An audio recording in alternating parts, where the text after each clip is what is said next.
Selamat siang tutor dan rekan-rekan saya sekaliannya. Izinkan saya hari ini untuk mempresentasikan tentang sejarah, fungsi, dan kedudukan bahasa Indonesia. Dimana kita mengetahui bahasa Indonesia itu adalah identitas dari bangsa kita. Dan dimana kita mengetahui Indonesia memiliki sangat banyak ragam suku dan budaya, dimana setiap suku memiliki bahasanya tersendiri. Namun kita memiliki bahasa Indonesia sebagai bahasa pemersatu bangsa Indonesia. Mari kita bahas lebih lanjut. Nah, untuk sejarah bahasa Indonesia tersendiri, yaitu memiliki sejarah yang panjang. Yang pertama adalah melalui prasasti tertua berbahasa Melayu dengan huruf Pallawa abad ke-7. Sehingga kita bisa menyimpulkan bahwa bahasa Indonesia itu adalah berasal dari bahasa Melayu. Dan setelah itu masuk agama Islam ke-13 membawa pengaruh tradisi tulis untuk bahasa Melayu dan huruf Arab, sehingga ada banyak percampuran bahasa Indonesia itu dari bahasa Melayu dan bahasa Arab.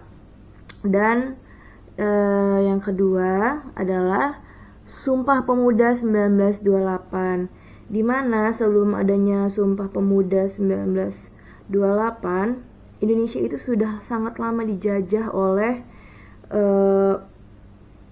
bangsa Belanda ya, oleh Belanda.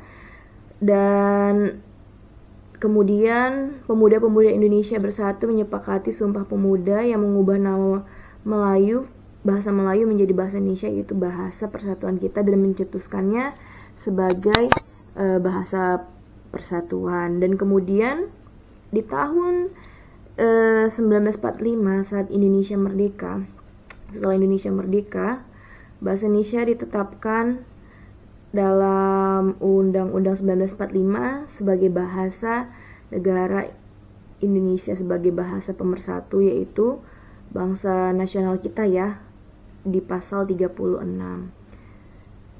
Dan seiring berjalannya waktu, dimulai dari kemerdekaan hingga sekarang, bahasa Indonesia adalah bahasa yang dinamis, yaitu selalu mengalami perkembangan dan mengalami percampuran baik dari bahasa Inggris, Arab, Latin maupun bahasa Melayu dan bahasa-bahasa suku yang lainnya. Lanjut, fungsi bahasa Indonesia tersendiri adalah sebagai alat komunikasi tentunya. Nah, alat komunikasi adalah bisa kita simpulkan karena fungsi bahasa Indonesia tersendiri yang pertama adalah alat komunikasi tentunya. Ketika kita berkomunikasi satu sama lain, walaupun dari berbagai-bagai daerah dengan perbedaan suku dan bahasa budaya, tetapi kita memiliki satu bahasa yang sama, yaitu bahasa Indonesia. Jadi dari Sabang sampai Merauke kita menggunakan bahasa pemersatu, bahasa Indonesia, sehingga kita tidak kesulitan untuk bertemu dengan saudara-saudara kita yang ada di daerah lain. Yang kedua, lambang kebanggaan nasional.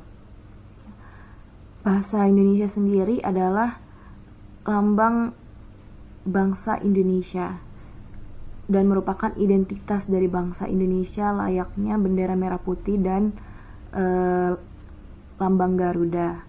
Yang ketiga, seperti yang saya sudah sebutkan sebelumnya, yaitu alat pemersatu bangsa, di mana kita mengetahui Indonesia dari Sabang sampai Merauke memiliki sangat amat banyak suku, dan setiap suku juga memiliki bahasanya tersendiri. Dan biasanya antar suku tidak mengerti bahasa dari suku yang lain, tetapi ketika kita menggunakan bahasa Indonesia, suku-suku yang lain akan tetap mengerti apa yang kita ucapkan. sehingga bisa disimpulkan bahasa Indonesia adalah alat pemersatu bangsa. Dan yang keempat adalah alat perhubungan. Mengapa disebut alat perhubungan? Karena setiap sektor seperti ekonomi, sosial, budaya, pendidikan, pemerintahan, semuanya itu menggunakan bahasa Indonesia. Dan pemerintah juga dihubungkan dengan rakyat dengan menggunakan pendekatan atau komunikasi, yaitu bahasa Indonesia. Dan yang kelima adalah pengembangan kebudayaan dan ilmu pengetahuan dan teknologi. Tentu saja bahasa Indonesia juga berkembang seiring dengan ilmu pengetahuan dan teknologi. Dan dimana saat ini ilmu pengetahuan dan teknologi yang berkembang di masyarakat juga semuanya menggunakan bahasa Indonesia. Memang ada beberapa yang menggunakan bahasa Inggris karena bahasa Inggris adalah bahasa internasional, tetapi untuk di Indonesia tersendiri cukup banyak menggunakan bahasa Indonesia karena bahasa Indonesia adalah bahasa yang diketahui oleh banyak orang, khususnya yang ada dari Sabang sampai Merauke.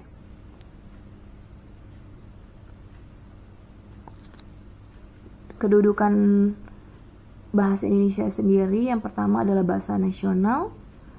Ya, tentu saja disebut bahasa nasional karena semuanya kita menggunakan bahasa Indonesia. Yang kedua, bahasa negara.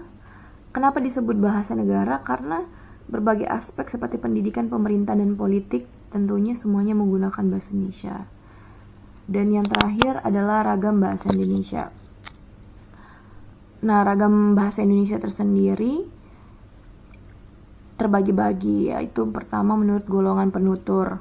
Nah, menurut golongan penutur yaitu daerah, pendidikan, dan sikap penutur. Nah, bahasa Indonesia tersendiri dibedakan menurut golongan karena setiap daerah memiliki ciri khasnya tersendiri melalui logat atau dialek. Dan terkadang banyak mengalami percampuran dengan bahasa daerah. Yang kedua, pendidikan. Kenapa termasuk dalam ragam bahasa? Karena di dalam pendidikan tentunya semuanya anak-anak Indonesia menggunakan bahasa pengantar dalam belajar, yaitu bahasa Indonesia. Dan sikap penutur, tentunya setiap penutur harus memiliki atau menguasai bahasa Indonesia ketika berbicara di depan umum, di depan banyak orang satu sama dengan yang lainnya. Yang kedua, ciri situasi kediklogisan yaitu ragam tinggi atau ragam rendah. Ragam tinggi ini yaitu adalah bahasa baku. Bahasa baku biasa digunakan dalam kegiatan formal seperti sekolah atau pendidikan, pemerintahan, di ekonomi, atau kegiatan-kegiatan lainnya yang bersifat formal atau resmi. Namun ragam rendah atau tidak baku biasa digunakan sehari-hari seperti untuk keluarga, teman, orang tua, atau kegiatan-kegiatan lainnya yang bersifat tidak resmi.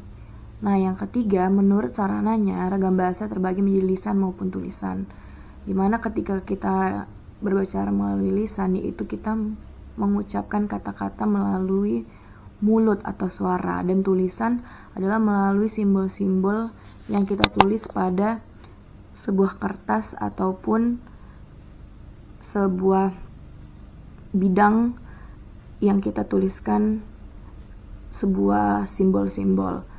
Dan yang terakhir, ragam bahasa yang mengalami percampuran. Ya, tentu saja mengalami percampuran karena kita mengetahui perkembangan Indonesia ini sangat pesat, ada banyak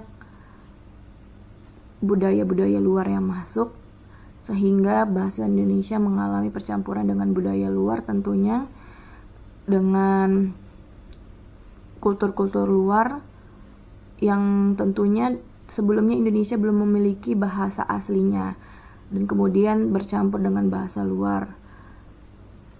Dan selain itu bercampur juga dengan bahasa daerah masing-masing, sehingga Dapat disimpulkan ragam bahasa Indonesia adalah ragam bahasa yang mengalami percampuran.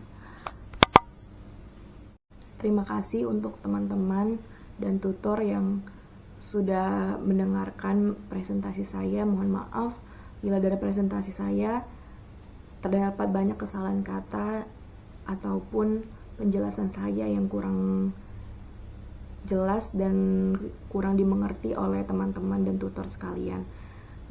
Saya harap mohon dimaafkan.